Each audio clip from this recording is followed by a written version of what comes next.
O God, hasten the arrival of Imam al-Mahdi and grant him good health and victory. O God, hasten the arrival of Imam al-Mahdi and grant him good health and victory, and make us his followers and those who attest to his... Excellencies, ladies and gentlemen, I am pleased and grateful to the Almighty to have the opportunity once again to attend this important universal forum. In the present tumultuous world, and with the predominance of loud outcries, threats and tensions, and at a time when the big powers are unable to solve present problems, when mistrust in regional and international arenas is on the rise, when the psychological security of societies is being targeted by an onslaught of political and propaganda designs, and disappointment prevails over efficacy of policies and actions of the international organizations in the establishment of a durable peace and security, and the protection of human rights is being weakened, I plan to touch upon and explain the roots of and the ways out of these predicaments and some of the principal challenges facing our world. I will also speak to you about the need for remedying the present situation, prospects for a brighter and more hopeful future, and about the appearance of the sublime and beauty, compassion, and generosity, justice, and blossoming of all the God-given human talents, and the prominence of faith in God and realization of the promise of God. I will then submit to your judgment the nuclear issue of Iran as a reality and testing ground for the measurement of honesty, efficacy, steadfastness, and accomplishment. In the closing part of my statement, I will offer my proposals. Dear friends and colleagues, as you are all aware, mankind is currently facing important, numerous, and diverse challenges, and I will refer to some of them. 1. Organized attempts to destroy the institution of family and to weaken the status of women.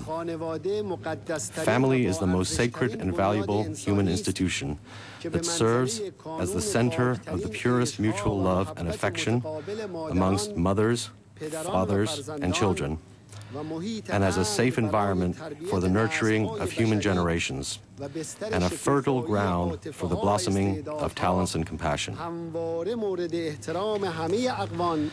This institution has always been respected by all peoples, religions, and cultures.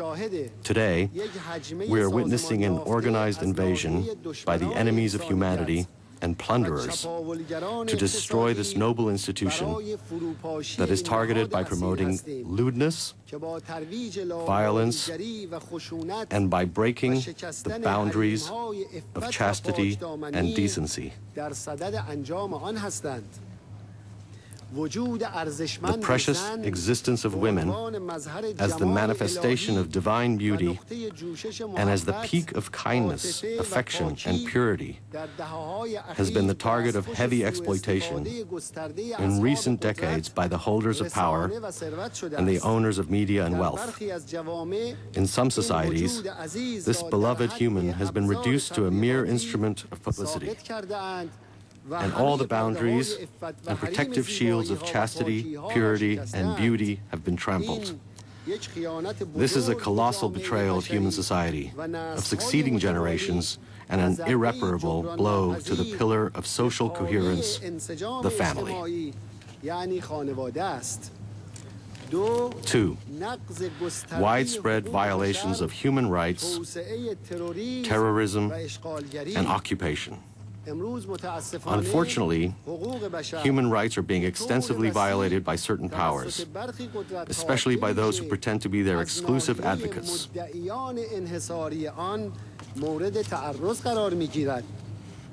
setting up secret prisons, abducting persons, trials and secret punishments without any regard to due process, extensive tapping of telephone conversations, intercepting private mail, and frequent summons to police and security centers have become commonplace and prevalent.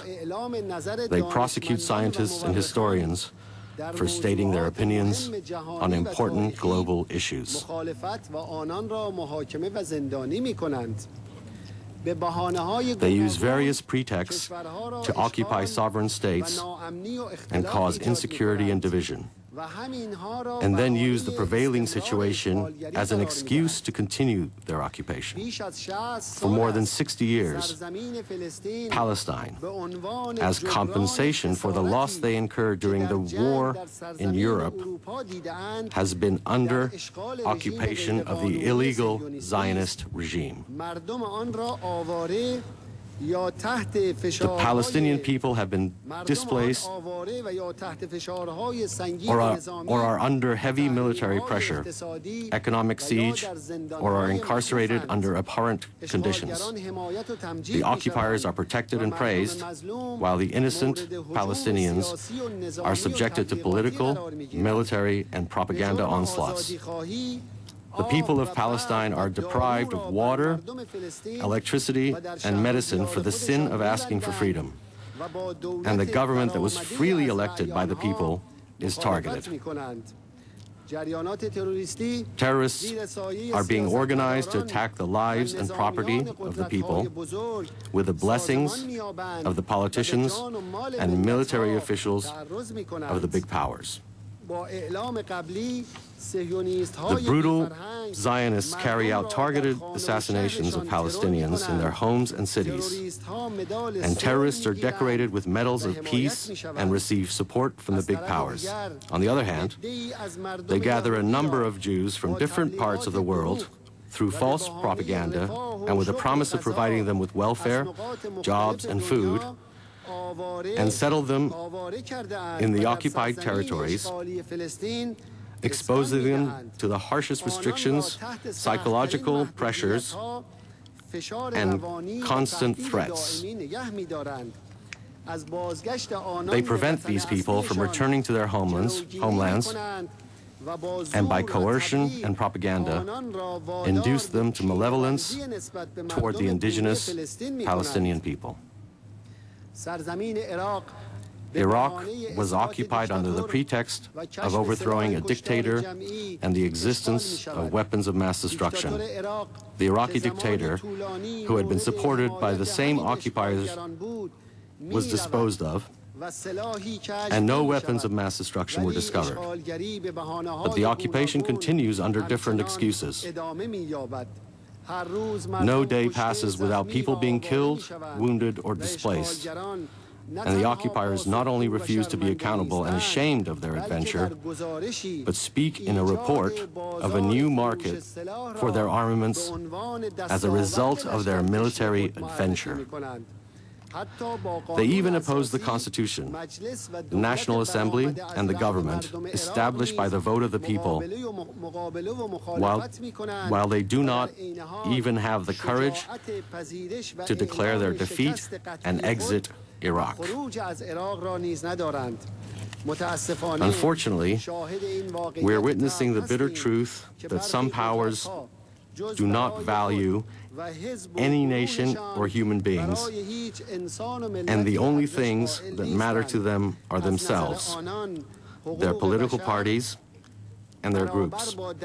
In their view, human rights are tantamount to profits for their companies and their friends. The rights and dignity of the American people are also being sacrificed for the selfish desires of those holding power. 3. Aggressions against indigenous cultures and national values.